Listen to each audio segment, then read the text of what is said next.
నమస్కారం ETV news కు స్వాగతం ముఖ్యాంశాలు 3 రోజుల ఢిల్లీ పర్యటనలో ముఖ్యమంత్రి కేసీఆర్ నేడు ప్రధాని మోదీతో సమావేశం కొత్త రాష్ట్రానికి భారీ ప్యాకేజీ ఇవ్వాలని కోరే అవకాశం మేడారం జాతరను జాతీయ పండుగగా గుర్తించేలా తెలంగాణ ప్రయత్నాలు కేంద్ర సాయం కోసం ప్రధానికి వినతి పత్రం సమర్పించనున్న కేసీఆర్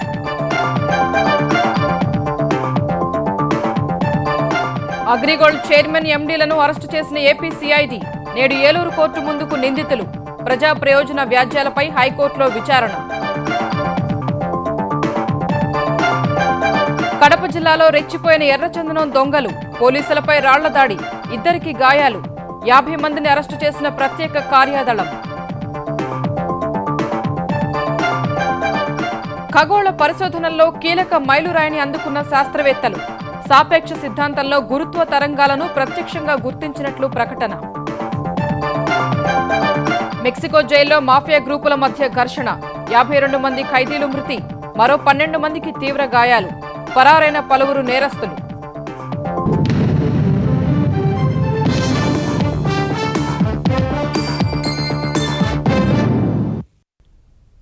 తెలంగాణకు భారీగా కేంద్ర నిధులు రాబట్టడం అపరిష్కృత సమస్యల పరిష్కారమే లక్ష్యంగా ముఖ్యమంత్రి కేసీఆర్ నేటి నుంచి 3 రోజులు ఢిల్లీలో పర్యటించనున్నారు నేడు ప్రధాని మోదీతో సమావేశం కానున్న ఆయన రాష్ట్రంలో కరువు వంటి ప్రతికూల పరిస్థితుల్ని దృష్టిలో పెట్టుకుని భారీ ప్యాకేజీ ఇవ్వాలని కోరనున్నారు పలు అభివృద్ధి కార్యక్రమాల్లో స్వయంగా పాల్గొనాలని ప్రధానమంత్రిని ఆహ్వానించే అవకాశం ఉంది పలువురు కేంద్ర మంత్రులతో సమావేశం కానున్న కేసీఆర్ పెండింగ్ సమస్యలను సత్వరమే పరిష్కరించాలని కోరనున్నారు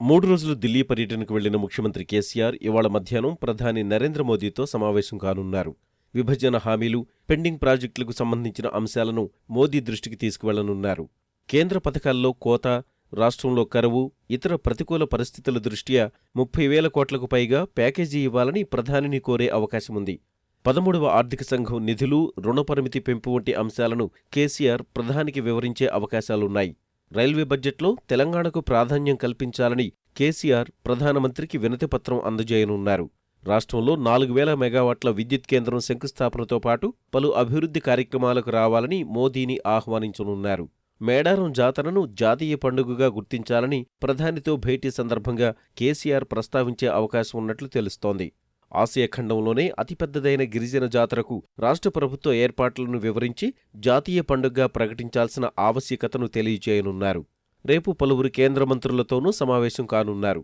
కేంద్ర హోంమంత్రి రాజ్నాథ్ సింగ్ కేంద్ర ఆర్థిక మంత్రి అరుణ్ జైట్లీని కలిసి రాష్ట్రానికి చేయూతనివ్వాలని కోరనున్నారు రాజ్నాథ్తో హైకోర్టు ఏర్పాటు విభజన హామీల అమలుపై చర్చించే అవకాశముంది తెలంగాణకు రావాల్సిన పన్నుల వాటా వంటి అంశాలను జైట్లీ వద్ద ప్రస్తావించే వీలుంది రైల్వే మంత్రి సురేష్ ప్రభుతోనూ భేటీ కానున్న కేసీఆర్ అపరిష్కృతంగా ఉన్న రైల్వే అభివృద్ధి పనులపై చర్చించనున్నారు అభివృద్ధి కోసం తీసుకుంటున్న చర్యల్ని వివరించి అందుకు రైల్వే సహకారాన్ని కోరే అవకాశముంది ఈసారైనా రైల్వే బడ్జెట్లో సానుకూల కేటాయింపులు జరపడం సహా ప్రాధాన్యతా క్రమంలో ప్రాజెక్టులు పూర్తి చేయాలని రైల్వే మంత్రిని కోరే అవకాశముంది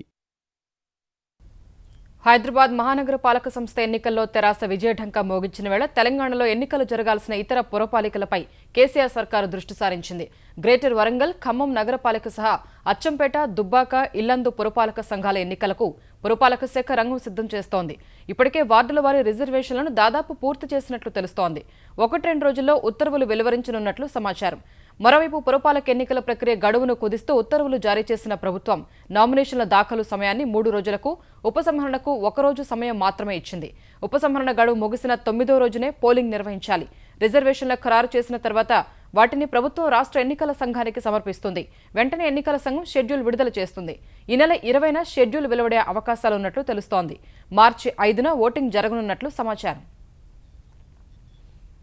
హైకోర్టు హెచ్చరికలతో అగ్రిగోల్డ్ కుంభకోణంలో ఎట్టకేలకు ఆంధ్రప్రదేశ్ సిబిసిఐడి అరెస్టుల పర్వ మొదలుపెట్టింది Agrigold chairman A V Ramarao MD Seshu నారాయణరావులను అరెస్టు చేసిన అధికారులు వారిని ఇవాళ ఏలూరు న్యాయస్థానంలో హాజరుపరచనున్నారు అగ్రిగోల్డ్ వ్యవహారంలో దాఖలైన ప్రజా ప్రయోజన వ్యాజ్యాలపైన హైకోర్టులో ఇవాళ విచారణ జరగనుంది అధిక లాభాలు ఆశచూపి మధ్యతరగతి ప్రజలను మోసం చేసిన అగ్రిగోల్డ్ వ్యవహారంలో కీలక పరిణామం చోటు చేసుకుంది. సిఐడి దర్యాప్తు తీరుపై తీవ్ర అసంతృప్తి వ్యక్తం చేసిన హైకోర్టు నిందితులను ఎందుకు అరెస్టు చేయడం లేదని, అవసరమైతే కేసును సీబీఐకి అప్పగిస్తామని వ్యాఖ్యానించిన తరుణంలో ఎట్టకేలకు అరెస్టులు మొదలయ్యాయి. కేసులో A2 నిందితుడు అగ్రిగోల్డ్ చైర్మన్ అవ్వ వెంకటరామారావు, A4 నిందితుడు ఎండీ అవ్వ శేషునారాయణరావులను సిఐడి అధికారులు అరెస్టు చేశారు. నోటీసులిచ్చి హైదరాబాద్లోని సిఐడి కార్యాలయంలో సుమారు 8 గంటల పాటు నిందితులిద్దరినీ ప్రశ్నించారు. వారిద్దరూ విచారణకు సహకరించడం లేదని భావించి అరెస్టు చేసిన దర్యాప్తు అధికారులు ఇవాళ ఏలూరు కోర్టులో హాజరుపరచనున్నారు. అనంతరం రామారావు, నారాయణరావులను కోర్టు అనుమతితో అదుపులోకి తీసుకోవాలని భావిస్తున్నారు. అగ్రిగోల్డ్ యాజమాన్యం ఆంధ్రప్రదేశ్, తెలంగాణ, ఒడిశా, మహారాష్ట్ర, కర్ణాటక, మధ్యప్రదేశ్, తమిళనాడుకు చెందిన దాదాపు 3.5 లక్షల మంది నుంచి సుమారు 7,000 కోట్ల రూపాయలు వసూలు చేసింది. అధిక లాభాలు వస్తాయని ఆశచూపిన అగ్రిగోల్డ్ యాజమాన్యం చివరకు కనీసం డిపాజిట్ చేసిన మొత్తాన్ని కూడా తిరిగి ఇవ్వకుండా చేతులెత్తేసింది. ఫలితంగా లక్షల మంది డిపాజిటర్లు వీధిన పడ్డారు. ఏపీ, తెలంగాణలో అనేక ప్రాంతాల్లో కేసులు నమోదయ్యాయి. మోసం తీవ్రత దృష్ట్యా ఏపీ సిఐడి, తెలంగాణ సిఐడి రంగంలోకి దిగాయి. అగ్రిగోల్డ్ యాజమాన్యం ఆస్తులను ఆంధ్రప్రదేశ్ ప్రభుత్వం జప్తు చేసింది. ఈ క్రమంలోనే తెలుగు రాష్ట్రాల్లోని డిపాజిటర్లు తమకు న్యాయం చేయాలంటూ ఆందోళనకు దిగడం సహా అగ్రిగోల్డ్ యాజమాన్యంపై చర్యలు తీసుకోవాలని అభ్యర్థిస్తూ హైకోర్టును ఆశ్రయించాయి. అగ్రిగోల్డ్ మోసాన్ని హైకోర్టు తీవ్రంగా పరిగణించింది. చివరకు ఆస్తులు అమ్మి డిపాజిటర్లకు సొమ్ము తిరిగి చెల్లిస్తామని హైకోర్టుకు అగ్రిగోల్డ్ యాజమాన్యం తెలిపింది. హైకోర్టు నియమించిన ప్రత్యేక కమిటీ పర్యవేక్షణలో ఆస్తుల వేలం ప్రక్రియ ఇటీవల ప్రారంభమైంది. అయితే ఆస్తుల విలువకు సంబంధించి అగ్రిగోల్డ్ చెబుతున్న దానికి వాస్తవ మార్కెట్ ధరలకు భారీ తేడా ఉందని, భూములు కొనేందుకు ఎవరూ ముందుకు రావడం లేదని కమిటీ హైకోర్టుకు నివేదించింది. మరోవైపు ఈ కేసులో నిందితులను ఎందుకు అరెస్టు చేయడం లేదంటూ హైకోర్టు ఏపీ సిఐడి తీరుపై ఆగ్రహం వ్యక్తం చేయడం సహా ఇవాళ కేసు విచారణకు రానుండగా సిఐడి అధికారులు కీలక నిందితులు ఇద్దరినీ అరెస్టు చేశారు. భౌతిక ఖగోళ పరిశోధనల్లో శాస్త్రవేత్తలు కీలక మైలురాయిని అధిగమించారు. 100 ఏళ్ల క్రితం ఆల్బర్ట్ ఐన్స్టీన్ సూత్రీకరించిన సాపేక్ష సిద్ధాంతం నిజమేనని ప్రయోగాత్మకంగా నిరూపించారు. 130 కోట్ల సంవత్సరాల క్రితం 2 కృష్ణబిలాలు ఢీకొనడం వల్ల కలిసిపోయిన 2 భారీ ద్రవ్యరాశులు గతేడాది భూమిని చేరిన విషయాన్ని గుర్తించినట్లు ప్రకటించారు. అమెరికాలోని మసాచ్యూసెట్స్ రాష్ట్రంలో జరిపిన తాజా ప్రయోగ ఫలితాలతో ఖగోళ, భౌతిక శాస్త్రాల్లో విప్లవాత్మక మార్పులు వస్తాయని వివరించారు. ఈ ప్రయోగంలో పాల్గొని విజయం సాధించిన భారతీయ శాస్త్రవేత్తలను ప్రధాని మోదీ అభినందించారు. సాపేక్ష సిద్ధాంతం 100 ఏళ్ల కిందట ఐన్స్టీన్ ప్రవేశపెట్టిన ప్రతిపాదన ఇది. అప్పట్లో ఈ సూత్రీకరణకు ఆయన ఎలాంటి రుజువులు చూపలేకపోయారు. కానీ గురుత్వాకర్షణ ఎంత నిజమో గురుత్వ తరంగాలు కూడా అంతే నిజమని నమ్మారు. చెట్టుపై నుంచి ఒక యాపిల్ కింద పడడానికి ప్రధాన కారణమైన గురుత్వ తరంగాన్ని శాస్త్రవేత్తలు కూడా గుర్తించలేకపోయారు. శతాబ్ద కాలంగా సిద్ధాంతంగానే మిగిలిపోయిన ఈ అంశాన్ని తాజాగా శాస్త్రవేత్తలు ప్రయోగాత్మకంగా నిరూపించగలిగారు. We have detected gravitational waves. We did it.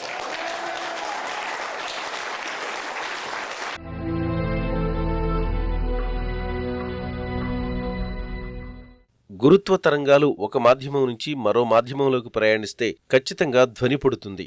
ఆ ధ్వనిని గుర్తించడానికి కొన్ని దశాబ్దాలుగా ప్రయోగాలు జరుగుతూనే ఉన్నాయి. ఇందులో భాగంగా అత్యంత సునిశ్చితత్వంతో పనిచేసే 2 ధ్వనిగ్రాహ డిటెక్టర్లను అమెరికాలోని భూ అంతర్భాగంలో ఏర్పాటు చేశారు. సంక్షిప్త రూపంలో లిగోగా వ్యవహరించే ఈ అబ్జర్వేటరీలను 2 ఏళ్ల కిందట ఆధునీకరించారు. అలా ఆధునీకరించిన తర్వాతే ఈ డిటెక్టర్లు గురుత్వ తరంగాలను గుర్తించినట్టు శాస్త్రవేత్తలు ప్రకటించారు. దాదాపు 130 కోట్ల సంవత్సరాల కిందట అంతరిక్షంలో 2 కృష్ణబిలాలు ఢీకొనడం వల్ల ఏర్పడిన 2 ద్రవ్యరాశులు కోట్ల సంవత్సరాలు ప్రయాణించి గతేడాది సెప్టెంబర్ 15న భూమికి చేరాయి. ఆ తరంగాలను అమెరికాలో ఏర్పాటు చేసిన అత్యాధునిక గ్రాహక పరికరాలు గుర్తించాయి. అలా ఐన్స్టీన్ చెప్పిన సాపేక్ష సిద్ధాంతం ఇప్పుడు నిజమైంది. Ladies and gentlemen, we have detected gravitational waves. We did it. So these gravitational waves were produced by 2 colliding black holes that came together, merged to form a single black hole about 1.3 billion years ago. They were detected by LIGO, the Laser Interferometer Gravitational Wave Observatory. విశ్వంలో ఒక పాలపుంత నుంచి మరో పాలపుంతకు ప్రయాణించాలంటే కొన్ని కోట్ల సంవత్సరాలు పడుతుంది. అది మనిషికి సాధ్యం కానందున భూమిపైనే ఉంటూ అంతరిక్షం నుంచి వెలువడే గురుత్వ తరంగాల్ని విశ్లేషిస్తే ఖగోళానికి సంబంధించిన మరింత సమాచారాన్ని రాబట్టే అవకాశముంది. ఈ ప్రాతిపదికన ప్రయోగాలు కొనసాగిస్తే కొన్నాళ్లకు భౌతిక ఖగోళ శాస్త్ర రూపురేఖలే మారిపోతాయి. తాజా ప్రయోగంతో అంతరిక్షాన్ని అర్థం చేసుకోవడం మరింత సులభమవుతుందని శాస్త్రవేత్తలు చెబుతున్నారు. కలలో కూడా ఊహించని ఆవిష్కరణలు సహా వైద్య, భౌతిక శాస్త్రాల్లో సరికొత్త పరికరాలు పుట్టుకొచ్చే అవకాశాలున్నాయని భావిస్తున్నారు. ఈ ప్రయోగాల్లో 16 దేశాలకు చెందిన 1000 మంది శాస్త్రవేత్తలు పాల్గొనగా భారత్ నుంచి పలువురు కీలక పాత్ర పోషించారు. శాస్త్ర సాంకేతిక రంగాన్ని మలుపు తిప్పేలా అద్భుత ఆవిష్కరణ చేశారంటూ భారతీయ శాస్త్రవేత్తల్ని ప్రధాని నరేంద్ర మోదీ అభినందించారు. ప్రపంచంలోనే అత్యంత ఎత్తైన యుద్ధక్షేత్రం సియాచిన్లో విరిగిపడిన మంచు చర్యల కింద నుంచి 6 రోజుల తర్వాత బయటపడినప్పటికీ మృత్యువుతో పోరాడి ఓడిన లాన్స్ నాయక్ హనుమంతప్ప అంత్యక్రియలు నేడు జరగనున్నాయి. ఆయన స్వస్థలం కర్ణాటకలోని ధార్వాడ్ జిల్లా కుందగోల్ మండలం బెటాదూర్లో సైనిక లాంఛనాలతో అంత్యక్రియలు నిర్వహించనున్నారు. నిన్న ఢిల్లీలో త్రివిధ దళాలు సైనిక వందనం సమర్పించిన తర్వాత హనుమంతప్ప పార్థివ దేహాన్ని సైనిక విమానంలో కర్ణాటకలోని హుబ్లీకి తరలించారు. రాత్రి హుబ్లీలోని కిమ్స్ హాస్పిటల్లో ఉంచిన పార్థివ దేహాన్ని ఉదయం 10 గంటల వరకు ప్రజల సందర్శనార్థం నెహ్రూ మైదానంలో ఉంచుతారు. తర్వాత బెటాదూరు గ్రామానికి తరలిస్తారు. మధ్యాహ్నం అంత్యక్రియలు నిర్వహిస్తారు. పాకిస్తానీ అమెరికన్ ఉగ్రవాది డేవిడ్ హెడ్లీ వెల్లడించిన వివరాలతో ఉగ్రవాదులకు పాకిస్తాన్కు ఉన్న సంబంధాలు మరోసారి బయటపడ్డాయని కేంద్ర హోంమంత్రి రాజ్నాథ్ సింగ్ స్పష్టం చేశారు. 2004లో అహ్మదాబాద్లో జరిగిన ఎన్కౌంటర్లో మరణించిన 19 ఏళ్ల ఇష్రత్ జహాన్ను లష్కరే తోయిబా ఆత్మాహుతి దళ సభ్యురాలుగా హెడ్లీ పేర్కొన్న వేళ రాజ్నాథ్ ఈ వ్యాఖ్యలు చేశారు. హెడ్లీ వాంగ్మూలంతో ఉగ్రవాదంపై పాక్ వైఖరి మరోసారి బయటపడినప్పటికీ ఆ దేశంతో తత్సంబంధాలే కోరుకుంటున్నామని చెప్పారు. మరోవైపు హెడ్లీ వాంగ్మూలం అస్పష్టంగా ఉందని సిపిఐ ఆరోపించింది. అప్పటి గుజరాత్ ఘటనను బూటకపు ఎన్కౌంటర్గా అభివర్ణించిన ఆ పార్టీ ప్రధాన కార్యదర్శి సురవరం సుధాకర్ రెడ్డి అరెస్టు చేసే అవకాశం ఉన్నా జహాన్ను కావాలనే చంపారని ఆరోపించారు. అప్పటి ఎన్కౌంటర్లో మరణించిన ప్రణేష్ కుమార్ తండ్రి గోపీనాథ్ పిళ్ళై కూడా ఇదే అభిప్రాయం వ్యక్తం చేశారు. అప్పటి ఎన్కౌంటర్ అసలైనదేనని హెడ్లీ ద్వారా చెప్పించే ప్రయత్నం చేశారని ఆరోపించారు. గుజరాత్ సర్కారు మాత్రం హెడ్లీ ప్రకటన అప్పటి ఎన్కౌంటర్ అసలైనదనే విషయాన్ని మరోసారి రుజువు చేసిందని ప్రకటించింది. మెక్సికోలోని ఓ జైల్లో జరిగిన ఘర్షణల్లో ఏకంగా 52 మంది ఖైదీలు మృతి చెందారు. మరో 12 మంది తీవ్రంగా గాయపడ్డారు. జైలు జీవితాన్ని అనుభవిస్తున్న 2 కరుడుగట్టిన మాఫియా గ్రూపుల మధ్య ఒక్కసారిగా ఘర్షణ చెలరేగి ఈ ఘటన జరిగినట్టు మెక్సికో ప్రభుత్వం ప్రకటించింది. ఘర్షణ జరిగిన జైలుకు సమీపంలోని మరో జైలును వాటికన్ పోప్ సందర్శించాలని నిర్ణయించుకున్న కొద్ది రోజులకే ఈ ఘటన జరిగింది. ఘర్షణ ప్రారంభమైన వెంటనే భద్రతా సిబ్బందికి జైల్లో మంటలు కనిపించాయి. ఆ వెంటనే తుపాకీ చప్పుళ్లు వినిపించాయి. మెక్సికోలో అత్యంత కిక్కిరిసిన జైలుగా పేరు పొందిన ఈ కారాగారం నుంచి జటాస్ గ్రూపునకు చెందిన ఖైదీలు తప్పించుకోవడానికి చేసిన ప్రయత్నంలో భాగంగానే ఈ ఘర్షణ చెలరేగినట్టు భావిస్తున్నారు.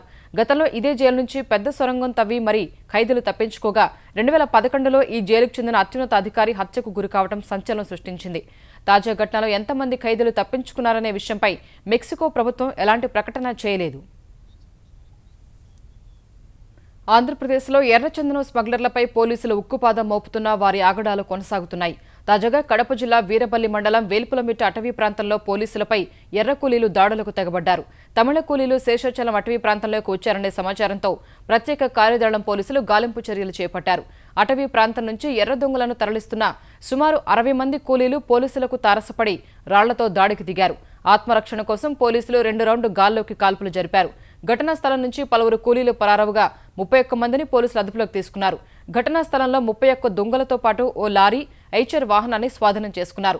తమిళ కూలీల దాడిలో స్వల్పంగా గాయపడిన 2 కానిస్టేబుళ్లను హుటాహుటిన ఆసుపత్రికి తరలించారు. చిన్నమండే మండలంలోని అటవీ ప్రాంతంలోనూ పోలీసులు 20 మంది తమిళ కూలీలను అదుపులోకి తీసుకుని 20 దొంగలను స్వాధీనం చేసుకున్నారు. పరారైన తమిళ కూలీల కోసం పోలీసులు ముమ్మర గాలింపు చేపట్టారు. ఆంధ్రప్రదేశ్లో మరోసారి ఎర్రచందనం వేలానికి రంగం సిద్ధమైంది. ఈ ఏడాది ఏప్రిల్ 30లోగా ఎర్రచందనం నిల్వల అమ్మకం పూర్తి చేసి విదేశాలకు పంపేందుకు కేంద్రం ఇచ్చిన గడువు దగ్గర పడుతున్న వేళ ఆంధ్రప్రదేశ్ ప్రభుత్వం టెండర్, వేలం కమిటీలను ఏర్పాటు చేసింది. 2868 మెట్రిక్ టన్నుల ఎర్రచందనం దుంగల అమ్మకం కోసం ఈ కమిటీలను ఏర్పాటు చేస్తూ ఉత్తర్వులు జారీ చేసింది. అటవీశాఖ ప్రత్యేక ప్రధాన కార్యదర్శి అధ్యక్షతన ఏర్పాటైన టెండర్ కమిటీ టెండర్ విధానాన్ని ఖరారు చేయడం సహా ఎంత కనీస ధరకు అమ్మాలనేది నిర్దేశిస్తుంది. అటవీశాఖ ప్రధాన ముఖ్య సంరక్షణాధికారి అధ్యక్షతన ఏర్పాటైన వేలం కమిటీ ఎర్రచందనం వేలం ప్రక్రియను పర్యవేక్షించనుంది. తెలుగుదేశం ప్రభుత్వం చేస్తున్న అభివృద్ధి, సంక్షేమ పథకాలకు ఆకర్షితులైన ప్రజలు, నాయకులు తెదేపా వైపు చూస్తున్నారని ఆంధ్రప్రదేశ్ జలవనరుల శాఖ మంత్రి దేవినేని ఉమామహేశ్వరరావు అన్నారు. వైకాపాకు చెందిన విజయవాడ పశ్చిమ ఎమ్మెల్యే జలీల్ ఖాన్ మంత్రి దేవినేనితో కలిసి ముఖ్యమంత్రి చంద్రబాబును ఆయన నివాసంలో కలిశారు. ఈ సందర్భంగా జలీల్ ఖాన్ తెదేపాలో చేరుతున్నారన్న విలేకరుల ప్రశ్నపై మంత్రి దేవినేని ఆచితూచి స్పందించారు. పోలవరం ప్రాజెక్టు కట్టగల సమర్థత, రాజధాని నిర్మాణాన్ని వేగవంతం చేయడం, ఇవన్నీ కూడా అందరూ కూడా తెలుగుదేశం వైపు చూస్తా ఉన్నారు, అభివృద్ధి వైపు చూస్తా ఉన్నారు. చంద్రబాబు నాయుడు కల్లా ఎదురు చూస్తున్నారు. అభివృద్ధి కార్యక్రమాల పట్ల ఇదవుతున్నారు. వాళ్ళందరూ కూడా తెలుగుదేశం పార్టీ సంక్షేమ కార్యక్రమాలు అర్థం చేసుకుంటున్నారు, మాట్లాడుతున్నారు. ఆంధ్రప్రదేశ్ శాసనసభ నుంచి ఏడాది పాటు సస్పెండ్ చేయడాన్ని సవాలు చేస్తూ వైకాపా ఎమ్మెల్యే రోజా హైకోర్టును ఆశ్రయించారు. గత డిసెంబర్లో జరిగిన సమావేశాల్లో కాల్మనీ వ్యవహారంపై మాట్లాడుతూ రోజా వ్యవహరించిన తీరు విమర్శలకు దారితీగా ఆమెను ఏడాది పాటు సస్పెండ్ చేస్తూ సభాపతి నిర్ణయం తీసుకున్నారు. సస్పెన్షన్ నిర్ణయం సరికాదంటూ హైకోర్టులో దాఖలు చేసిన పిటిషన్లో రోజా పేర్కొన్నట్లు తెలిసింది. తెలంగాణలో వ్యవసాయ రంగం సంక్షోభం, రైతుల ఆత్మహత్యల దృష్ట్యా ప్రకృతి వ్యవసాయ పరిష్కారం అంటూ ఆ విధానాన్ని ప్రోత్సహించేందుకు సేవ్ అనే స్వచ్ఛంద సంస్థ నడుం బిగించింది. ఈ మేరకు సాంప్రదాయ విత్తనంపై రైతుల్లో అవగాహన కల్పించే విధంగా ఇవాళ్టి నుంచి 3 రోజులు హైదరాబాద్లో దేశవాళీ విత్తన మహోత్సవానికి శ్రీకారం చుట్టింది. దోమలగూడలోని రామకృష్ణ మఠం ఆడిటోరియంలో జరగనున్న దేశవాళీ వరి విత్తన మహోత్సవానికి దేశం నలుమూలల నుంచి రానున్న విత్తనోద్యమకారులు ప్రకృతి సేద్యంపై రైతులకు అవగాహన కల్పిస్తారు. అనంతరం తెలంగాణ వ్యాప్తంగా 15,000 మంది రైతులకు ఒక్కొక్కరికి 6 ఎకరం విస్తీర్ణంలో సాగుకు సరిపడేలా 250 గ్రాముల దేశీయ వరి విత్తనాలను పంపిణీ చేయనున్నారు.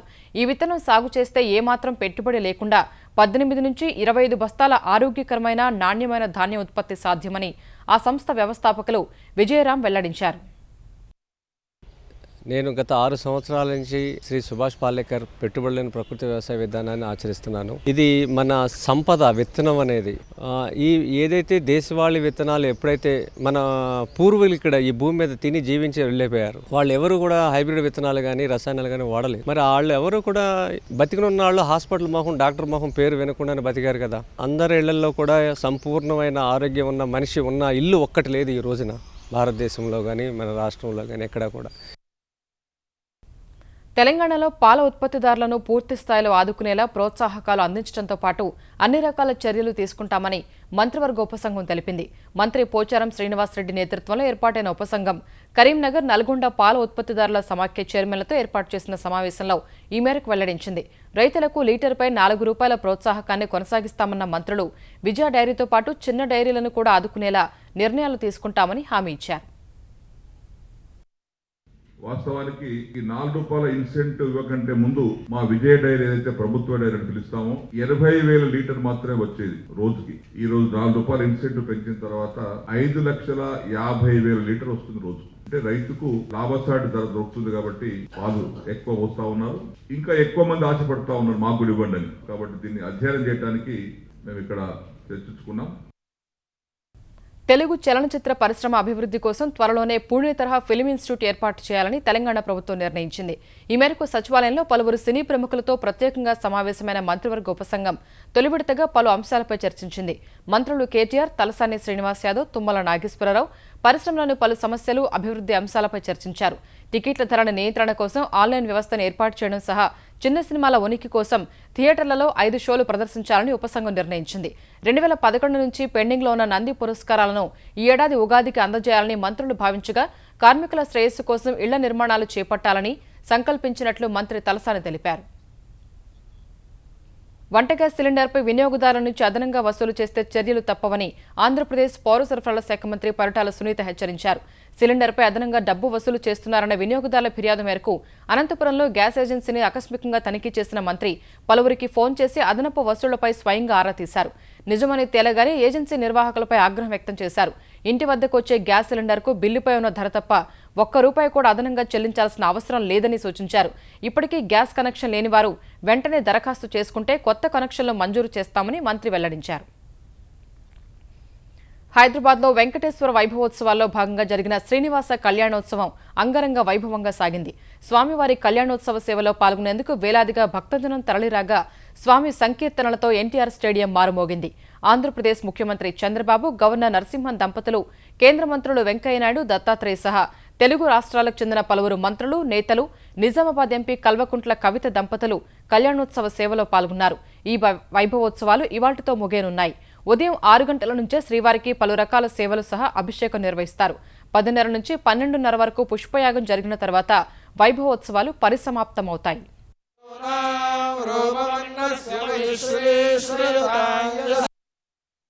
ఆధ్యాత్మిక భావన, భక్తి భావన, ధర్మ అనురక్తిని కనిపిస్తుంది. సమాజంలో అందరితో కలిసిమెలిసి ఉండే మనస్తత్వాన్ని కల్పిస్తుంది.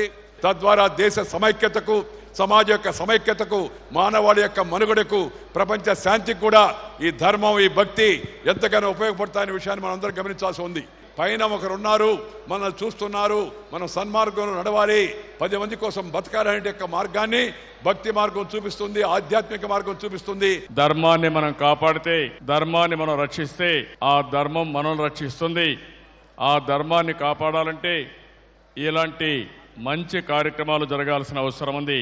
ఎక్కడ భక్తి ఉంటుందో అక్కడ సమస్యలకు పరిష్కార మార్గం ఉంటుంది, మనుషుల్లో పరివర్తన ఉంటుంది, దుర్మార్గానికి పోకుండా సన్మార్గంలో నడిచే పరిస్థితి ఉంటుంది.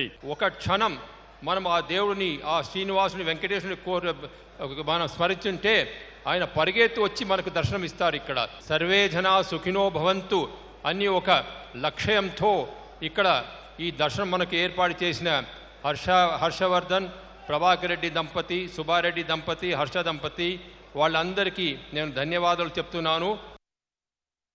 అబుదాబి యువరాజు షేక్ మహమ్మద్ బిన్ జాయద్ 3 రోజుల భారత్ పర్యటనలో భాగంగా భారత్, యునైటెడ్ అరబ్ దేశాల మధ్య పలు కీలక ఒప్పందాలు కుదిరాయి. సైబర్ భద్రత, మౌలిక వస్తువుల కల్పన లాంటి 7 కీలక రంగాల్లో ఒప్పందాలు చేసుకునేందుకు ఇరు దేశాలు అంగీకరించగా వీటిలో 4 ఒప్పందాలు ప్రధాని మోదీ, యువరాజు సమక్షంలో సాకారమయ్యాయి. దుబాయ్ ఆర్థిక మండలి, భారత్కు చెందిన ఎక్స్పోర్ట్ ఇంపోర్ట్ బ్యాంక్ మధ్య 3 ఒప్పందాలు ఇవాళ కుదరనుండగా ముంబైలో సంతకాలు జరుగుతాయి. పలు ఉగ్రవాద సంస్థలు అంతర్జాలం ద్వారా యువతను ఆకర్షిస్తున్న నేపథ్యంలో అలాంటి చర్యలను అడ్డుకునేందుకు యుఏఈ, భారత్ మధ్య సైబర్ భద్రతా ఒప్పందం కుదిరింది. భారత్లో చమురును భద్రపరిచే అత్యంత కీలకమైన భారీ ఒప్పందం కూడా కుదిరింది. అంతకుముందు ప్రధాని మోదీతో భేటీ అయిన యువరాజు ద్వైపాక్షిక సంబంధాల్ని మరింత బలోపేతం చేసుకోవడం సహా ఉగ్రవాదాన్ని సమర్థంగా ఎదుర్కొనేందుకు కలిసి పనిచేయాలని నిర్ణయించారు. వాహన కాలుష్యం తగ్గించేందుకు గత జనవరిలో ఢిల్లీలో సరీ బేసి సంఖ్య ప్రయోగం చేసి మంచి ఫలితాలు సాధించిన ప్రభుత్వం మరోసారి అమలు చేసేందుకు సిద్ధమైంది. ఏప్రిల్ 15 నుంచి 30 వరకు 2వ విడత సరీ బేసి వాహన విధానాన్ని అమలు చేయాలని నిర్ణయించినట్లు ముఖ్యమంత్రి అరవింద్ కేజ్రీవాల్ తెలిపారు. ఏప్రిల్ 15 నాటికి విద్యార్థులకు పరీక్షలు ముగిసిపోతున్నందున అప్పుడు అమలు చేయాలని నిర్ణయించినట్లు ఆయన వెల్లడించారు. సరీ బేసి సంఖ్య విధానాన్ని ప్రతి నెలా అమలు చేయాలని ఆలోచన ఉన్నప్పటికీ ఇంకా తుది నిర్ణయం తీసుకోలేదని పేర్కొన్నారు. तो 15 अप्रैल से 30 अप्रैल तक अगला फेज 15 दिन का चालू कर रहे हैं. उसके बाद एक ये आइडिया सीरियसली कंसिडर हो रहा है कि ये इसके फेज के बाद डिसाइड करेंगे, लेकिन इसके ऊपर सीरियसली चर्चा हो रही है कि क्या हर महीने 15-15 दिन के लिए इसको किया जा सकता है. उसके ऊपर अभी डिसाइड नहीं हुआ है, तो इसको फाइनल ना माना जाए. ఈటీవీ న్యూస్ సమాప్తం. నమస్కారం.